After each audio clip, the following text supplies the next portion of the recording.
کسی نہ کسی جگہ پہ بندے پکڑے گئے ہیں، پھر وہ کڑیاں ملتی ملتی جو اصل ماسٹر مائنڈ تھا اس تک پولیس پہنچی۔ ہو سکتا ہے اس سے پہلے کوئی چھوٹے لوگ بھی پکڑے ہو، لیکن ابھی تک ہماری انفارمیشن میں نہیں ہے وہ لوگ، لیکن اس تک پولیس کا پہنچنا ایک بہت بڑی کامیابی بتائی جا رہی ہے کہ اس سے پہلے کوئی بندے پکڑے گئے تو کسی نے 300 400، پچھلے دنوں جرمنی میں انہوں نے 6 7 لوگ پکڑے تھے، 6 بیلجیم کے، 1 جرمنی سے، تو وہ 300 350 بندے بتا رہے تھے کہ ہم نے پولینڈ سے ادھر کیا ہے، ادھر کا مال ادھر اور ادھر کا مال ادھر کیا ہے۔ تو آپ دیکھیں کہ 4000 بندے انگلینڈ میں لانا کوئی معمولی کام نہیں، کتنے عرصے میں یہ ہوا، کتنا وقت لگا، کیسے یہ سارا سسٹم چل رہا تھا۔ جیسے جیسے پولیس تحقیقات کرے گی ویسے ویسے چیزیں سامنے آئیں گی۔ اگر یہ سب کچھ ثابت ہو جاتا ہے، فرض کرے ابھی تو الزام ہے نا، ملزم ہے، تو پھر وہ 15 20 سال کا تو رگڑا لگ سکتا ہے، کیونکہ یہ کیس کے حساب سے ہوتا ہے کہ کتنے لوگوں کو آپ نے یہ سہولت دی ہے اور کتنے لوگوں نے فائدہ اٹھایا ہے اور کتنا ملک کا نقصان ہوا ہے، پولیس کا خرچہ ہوا ہے، گورنمنٹ کا خرچہ ہوا ہے۔ اس طرح یہ جناب آپ پتہ چلے گا۔ تھوڑا سا اور بھی انگلینڈ کے حالات کے بارے میں بتا دیں کہ جو لوگ یہاں سے سپانسر کرتے تھے اپنی بیگمات کو، یا بیگمات یہاں کی اپنے میاں کو مختلف ممالک سے، ہمارا تو لین دین پاکستان سے ہی ادھار ہے، ان کے لیے اب انگلش کا جو ٹیسٹ ہے وہ کافی سخت کر دیا گیا ہے،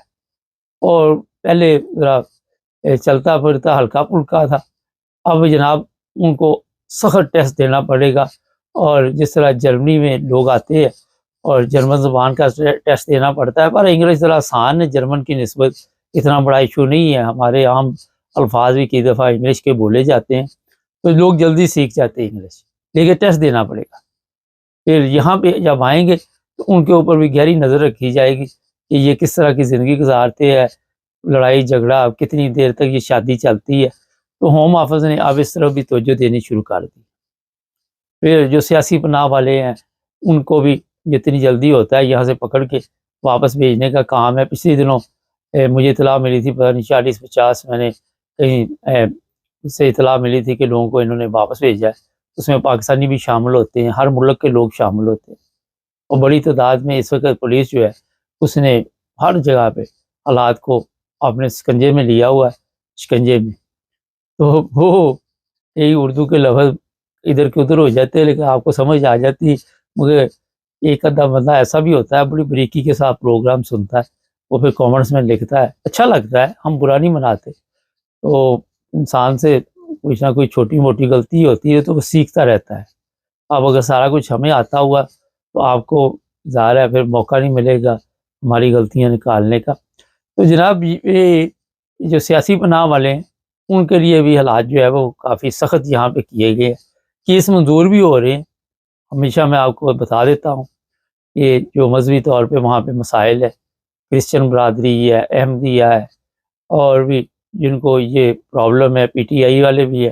ان کے کیس بھی یہاں پہ بڑی جلدی منظور ہو رہے ہیں۔ پچھلے دنوں ایک بندہ مجھے ملا، کہتا میرا کیس پتہ نہیں 1 مہینے میں ہی پاس ہو گیا۔ جب میں نے اس سے بات چیت کی، ملتے رہتے ہیں اکثر کوئی نہ کوئی کہیں نہ کہیں، تو وہ کہتا میں احمدیہ مسلم ہوں، تو میں یہاں پہ آیا تو آتے ہی میرا کیس منظور ہو گیا۔ اور بڑے یہاں پہ وہ بتا رہا تھا کہ آزادی کی زندگی ہے وہاں پہ، ویسے کہتا ہے کہ میرے پاس کسی چیز کی کمی نہیں تھی، میں بڑی اچھی زندگی گزار رہا تھا، نوکر چاکر تھے، یہاں پہ میں خود ہی نوکر ہوں، خود ہی چاکر ہوں، سارے کام مجھے خود کرنے پڑتے ہیں، اس وجہ سے تھوڑی سی تکلیف ہے۔ میں نے کہا کوئی نہیں، یہ 2 4 مہینے ہوتے ہیں تو کہ پھر ٹھیک ہو جاؤ گے۔ کہتا پھر کیا ہوگا؟ میں کہا عادی ہو جاؤ گے، آپ کو پتہ ہوگا، اور تو کوئی حل نہیں اس کا۔ یہ پکنک شکنک جو ہے وہ آپ کو پتہ ہی ہمارے ممالک میں ہے۔ کل بھی میں نے پروگرام بتایا تھا کہ وہ کاکڑ ہمارا وزیر اعظم رہا ہے قائم مقام، گردن میں سریا، ادھر انڈر گراؤنڈ میں نظر آ رہا تھا لوگوں کو، یہاں پہ اکیلا ہی گھوم پھر رہا تھا۔ تو جب پاکستان ہم لوگ آتے ہیں تو وہاں پہ تو پتہ ہی ہے، پھر وہ ایئرپورٹ سے اترتے ہیں تو آپ کا ایئرپورٹ کے واقف ہے تو پھر تو سمجھے کہ آپ کا جو سٹائل ہے وہ چینج ہو جائے گا۔ پھر آگے اگر پراڈو آئی ہوئی لینے کے لیے پھر اور بھی چینج ہو جائے گا۔ گھر میں نوکر چاکر ہوئے تو آپ سے بڑا آدمی کوئی نہیں، یہاں پہ آپ چاہے ڈلیوری یا بائک پہ کر رہے ہوں ہم موٹر سائیکل پہ یا سائیکل پہ یا کسی چیز پہ بھی، مگر وہاں جا کے سریا جو ہے وہ گردن میں فوری طور پہ آ جاتا ہے۔ اسلامی دنیا ہے نا، اسلام نے سادگی کا حکم دیا، مگر ہمارا کیونکہ سسٹم اور ہے اور ہم کہیں کے کہیں پہنچ جاتے۔ تو جناب یہ خبر آپ کو صرف دینی تھی،